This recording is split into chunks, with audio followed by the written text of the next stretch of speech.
Ladies and gentlemen, welcome to another edition of Grounded, where you get real life topics from a biblical perspective. My name is Brian Boyd. Today's topic is Be Yourself. And everyone, I pray you have an amazing week. And before we dive into this episode, please be sure to like and follow the Grounded podcast every platform you have to be listening on. And with that being said, let's talk about being yourself. And everyone, this topic came from pretty much my personal journey over the past couple weeks. And if you've noticed, the last few episodes have been centered around the concepts of discipline and authenticity, because the Lord showed me a while back that these are truly the keys that if you want to live the life that He has called us to live, if you want to not only be successful in your life, but to be fulfilled also. And the reality of it is that many of us in this world, while we may have successful lives and we may be good at the things that we're doing, those are ultimately not the things that we're supposed to do. And because of that, we end up being unfulfilled in the stuff that we're doing. So my whole goal tonight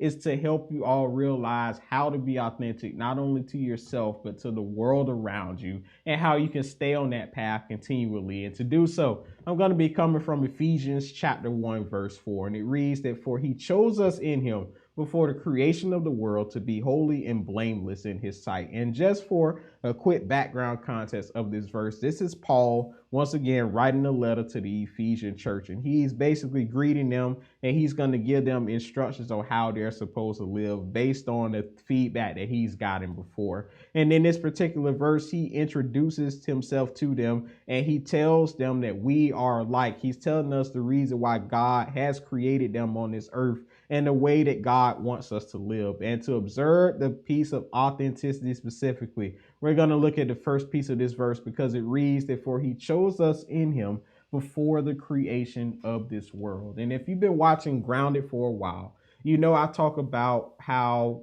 God placed us all here on this earth for a purpose, that He placed us here at this time for a specific reason that we're supposed to fulfill. And we're already equipped with each and everything that we need in order to do that. And I'm reaffirmed of that in Ecclesiastes chapter 3, verse 11, because it reads that He has made everything beautiful in His time, and He has also set eternity in the human heart, yet no one can fathom what God has done from beginning to end. And this verse here, it simply tells me that God has already planned all of this stuff before we started, and He's already equipped us with everything that we need to achieve the desires that He has for us to achieve on this earth. But oftentimes, we end up walking into a place where we're not fulfilling the stuff that He has predestined us to do. And I know people typically have a problem with the whole predestiny thing of, is our lives truly ordered to that extent? But I'm here to tell you to some extent that your life is, and while you do have a choice on what you choose to do,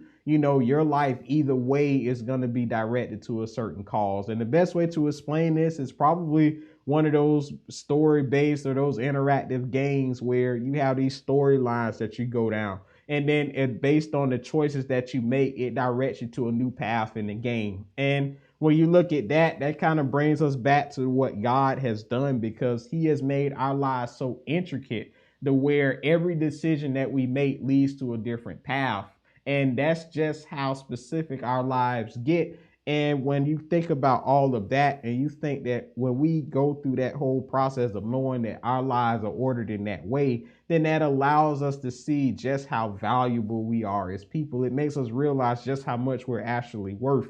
And in order for us to begin to walk in that authenticity, we have to realize that about ourselves. We have to understand that all of our hairs on our head are numbered. And we have to understand that each and everything that we do not only affects ourselves, but it also affects the world around us in some way, shape, or form. So in order to sum up this point, you have to believe that you are a valuable person here on this earth. You have to understand just how important you are as a person. And then last but not least, you have to understand that everything that you're supposed to do, everything that you desire to do, even if it doesn't seem like it's something that you're capable of doing, understand that you've already been equipped with the ability to do those things. And I guess even the perfect example of that is even when you look in the Bible at the book of Exodus, right? When God is causing Moses to go down to Egypt and let the people go. And if you've been watching Grounded for a while, you'll also know it's one of my favorite stories too, because in that chapter, God had called Moses off of a mountain where he was just minding his own business to go down there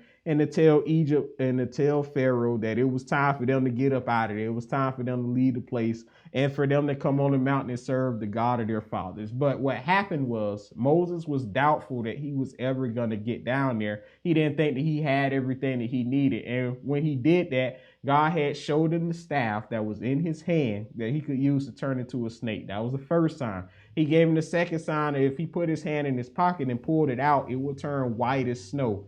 And then the third sign was his brother Aaron, which was on the way there to be his speaker or his interpreter. But regardless of what it was, all of the means, regardless of Moses' doubts, God had already equipped him with everything that he needed to go. And even if you want another biblical story for backing, you can look at David and Goliath, all right? When David went to go slay Goliath, this guy, he was 16 years old. He had never been to war before, but he went out there and fought a warrior, a skilled warrior with 200 pounds worth of armor on him with a slingshot and 5 rocks. That's all he needed to take him down.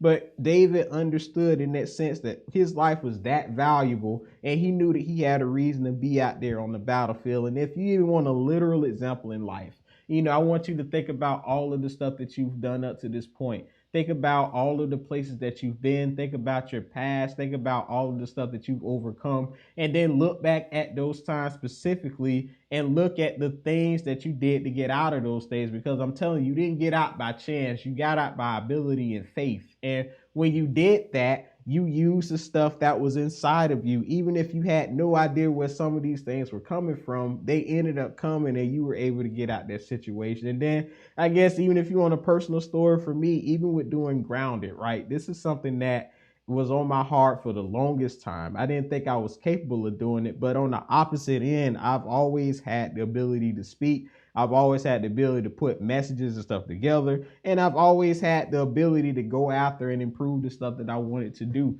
And even when you look at Grounded today, while I have had tips and tricks for people that were around me at different points in time, I've built most of this stuff myself through the grace of God. All of the concepts and stuff that I come up with comes directly from him.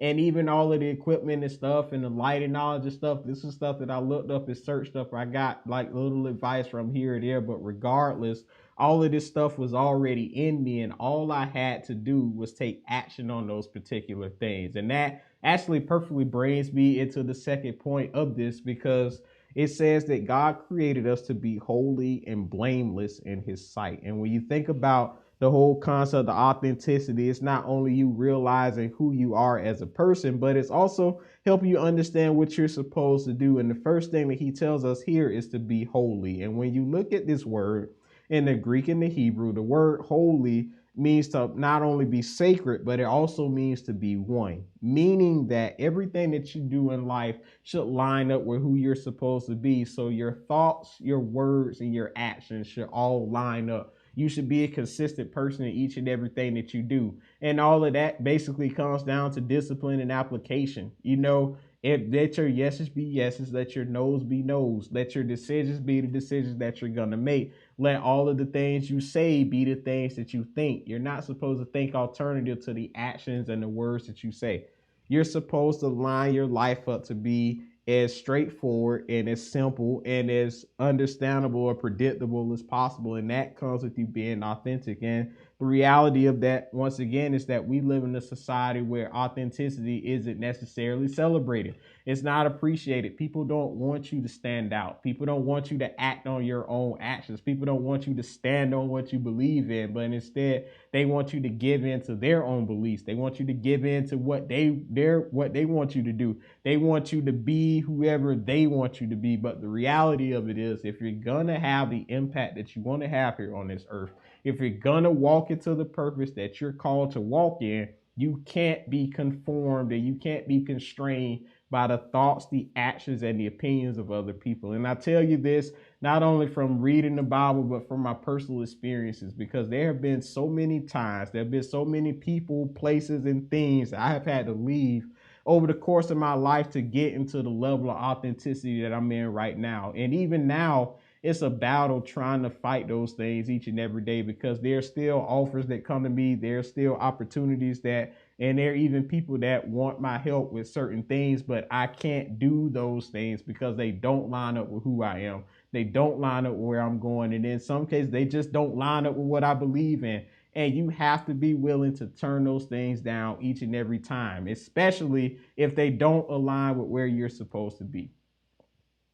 The other thing that I want to touch here, though, is the concept of sight, because it says that God wants us to not only be holy, but he also wants us to be blameless in his sight. And basically, the word blameless here is what you would probably assume it means to be without fault. It means to be without shame or reproach. It means that you're a person that you don't necessarily get things wrong. And as I mentioned before about being holy, it means that you're predictable to an extent. And while it's kind of a contradictory statement, because the whole purpose of our faith is believing and understanding that we're not perfect, but understanding that we're supposed to work to perfection. It may kind of throw you off at first, but the whole purpose of being blameless is that we're supposed to continually try to reach this point. We're supposed to continually try to get to a point to where we're consistent in each and everything that we do. And even if you don't get there, or you don't make the progress that you think you're supposed to make, as long as you keep getting up, as long as you keep trying and you keep moving into that direction, you're going to eventually get there. And yes, you won't be perfect. There may be times where you still make mistakes, but understand that that's just a part of the journey. But the whole goal is to make less mistakes today than you made the day before. All right. And if you keep that mindset, you keep the mindset that you have to get better, you have to do better, then you're going to get to where you need to be. And that comes back to the whole concept of authenticity, because there have been so many times where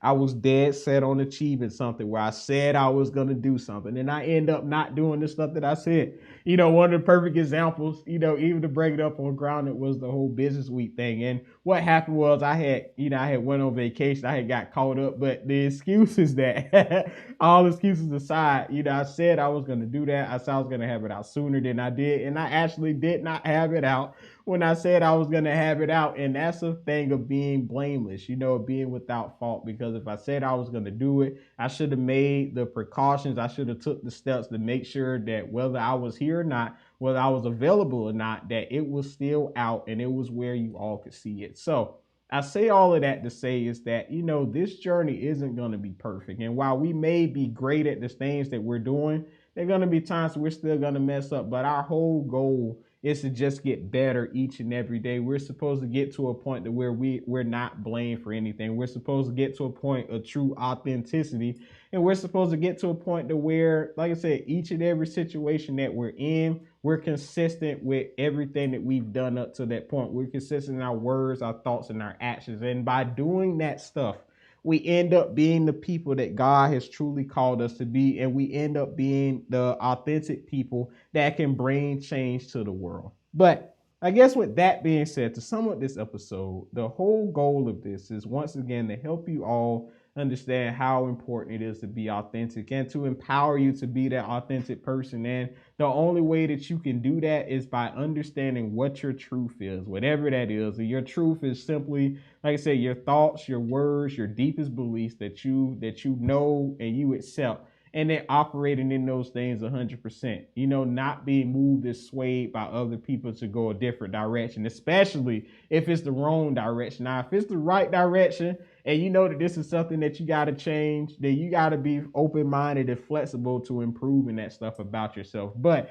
if it's something that you truly don't want to do, that that's truly not a part of you, that's not the direction you're supposed to go in, turn that stuff down as much as you can, as often as you can, and as quick as you can, all right? Because that stuff does not benefit you in each and no way at all, all right? And I'm telling you this once again from personal experience, because there have been so many opportunities. There have been so many different times in life where I have slipped up because I took an opportunity that I knew I wasn't supposed to take. And like I said, whenever you do those things and you act out on those actions, you end up being less authentic to yourself. You end up, in a sense, lying and cutting off pieces of yourself in order to conform to whatever situation is at hand at that particular time. And that's not something that you want to do, I'm telling you. And that's not something that you want to live by doing.